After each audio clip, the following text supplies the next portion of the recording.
तिसऱ्या अधिवेशनानिमित्त आपण सगळेजण विठ्ठल नगरीत या ठिकाणी जमा झालं. प्रदेशाध्यक्ष या नात्यानं मी आपल्या सगळ्यांचं हार्दिक स्वागत करतो. या ठिकाणी व्यासपीठावर उपस्थित असलेली सर्व मंडळी, प्रसिद्ध लेखक, संपादक आदरणीय कांबळे सर आणि इथे जमा झालेली सगळी माझी पत्रकार मंडळ. 8 मार्च 1921 साली 20 संपादकांनी एकत्रित येऊन व्हॉइस ऑफ मीडियाची स्थापना केली. आज तिसरं अधिवेशन घेत असताना या तिसऱ्या अधिवेशनात म्हणजे गेल्या 4 वर्षात इतक्या झपाट्याने व्हॉइस ऑफ मीडियाने प्रगती केली की आपण 56 देशात जाऊन पोहोचलो. संपूर्ण देशभरात आपली संघटना पोहोचली. याचं सर्व श्रेय जे जातंय ते आदरणीय संदीप काळे सरांना. संदीप काळे म्हणजे एक निष्काम कर्मयोगी अवलिया माणूस, ज्याचा घरादाराशी संबंध नाही, कुटुंबाशी संबंध नाही. घरावर तुळशी पत्र टाकून हा माणूस स्वतःची नोकरी सोडून आज केवळ पत्रकारिता आणि पत्रकार या लोकांसाठी काम करण्यासाठी त्याने आपलं आयुष्य वाहून घेतलेलं आहे. संदीप काळेंच्याबद्दल काय काय बोलावं आणि काय बोलू नये याबद्दल अनेक प्रश्न पडतात. गेल्या 2-3 वर्षापूर्वी या अवलिया माणसाने माझ्याकडे एक नोटरी आणून दिली. त्याच्यावर 9 लोकांचे नावं होती आणि त्या 9 लोकांमध्ये मला वाटतं अजितदादा असतील, मंगेश खाटीक असतील, चोरडिया सर असतील, आम्ही ही 9 लोकांची ही संघटना ही तुमच्या ताब्यात दिली. म्हणजे जिवंतपणी राजकारणात आपण बघतो की आयुष्याची 70-80 ओलांडली तरी सत्तेचा मोह हा कोणाला सुटत नाही.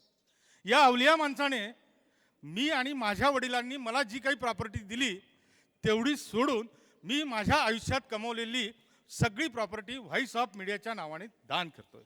आणि त्याचं पत्र या 9 लोकांना दिलं. बारामतीची संघटना जेव्हा आम्ही पहिलं अधिवेशन बारामतीमध्ये घेतलं तेव्हा मी त्या गोष्टीचा साक्षीदार आहे. आईचे 4.5 लाख रुपयाचा FD मोडून या माणसाने ते अधिवेशन घेतलं. केवळ पत्रकार आणि केवळ पत्रकारिता याच्यासाठी आपलं योगदान आपल्याला काहीतरी करायचं आहे आणि माझा पत्रकार बांधव हा अडचणीत आहे आणि त्याच्या मदतीला आपल्याला धावून जायचं, हा एकमेव ध्येय आणि दृष्टी घेऊन हा माणूस जगतोय. आणि त्याचं ज्वलंत उदाहरण आहे. आताच इथे सांगितलं की गेल्या 4 दिवसापासून संदीप काळे जर झोपले नाही आणि तसाही हा माणूस म्हणजे 3-4 वाजेपर्यंत कधी झोपतच नाही. सातत्याने या माणसाच्या डोक्यात केवळ व्हॉइस ऑफ मीडिया ही एकमेव संघटना आणि कशी वाढेल याचेच ध्येय आणि हे त्यांच्या डोक्यात असतं. आणि ज्या माणसाशी त्या माणसाची मैत्री होईल त्याला गुणदोषासह तो माणूस स्वीकारतो. म्हणजे याचं ज्वलंत मूर्तिमंत उदाहरण म्हटलं तर हा प्रदेशाध्यक्ष अनिल मस्के. इतके दोष इतके सगळं काही असून सुद्धा त्या माणसाचं अजूनही माझ्यावर एवढं प्रेम आहे की मी म्हटलं सर आता या अधिवेशनात तरी आपण ही जबाबदारी कोणाला तरी देऊ. प्रदेशाध्यक्षपद मी किती दिवस नव्या लोकांना नव्या चेहऱ्यांना संधी मिळाली पाहिजे. तर ते म्हणे अजून काळ आला नाही. आता कधी काळ येणार आहे हे अजूनही त्याची वेळ मला कळत. म्हणजे अशा स्वरूपाचा हा माणूस आहे. त्यामुळे व्हॉइस ऑफ मीडिया ही केवळ एकमेव संघटना जगभरात तर पोचते. जसं आत्ता सांगितलं त्यांनी की बाबा फक्त असा विचार कधी गेला समजा किंवा चंद्रावर देखील ते सांगू शकतात की आपल्याला जावं लागतं. तिथे 2 सदस्य आहेत आपले, त्यांची देखील मदत करावी लागते. म्हणजे असा अवलिया आणि अफलातून हा माणूस आणि आपल्या सर्वांचं नशीब की हा माणूस आपल्याला मिळाला.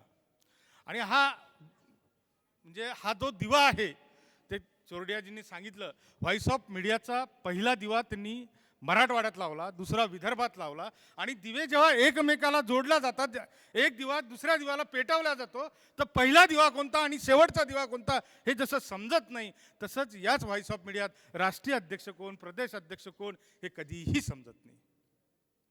म्हणजे राष्ट्रीय अध्यक्ष देखील आपलं ताट घेऊन त्या ठिकाणी उभं राहतो आपल्यासारख्या याच्यासारखं. हेच समतेचं प्रतीक आणि हाच भाव व्हॉइस ऑफ मीडियामध्ये आहे. आणि म्हणून व्हॉइस ऑफ मीडियाची प्रगती ही मोठ्या प्रमाणात वाढत आहे.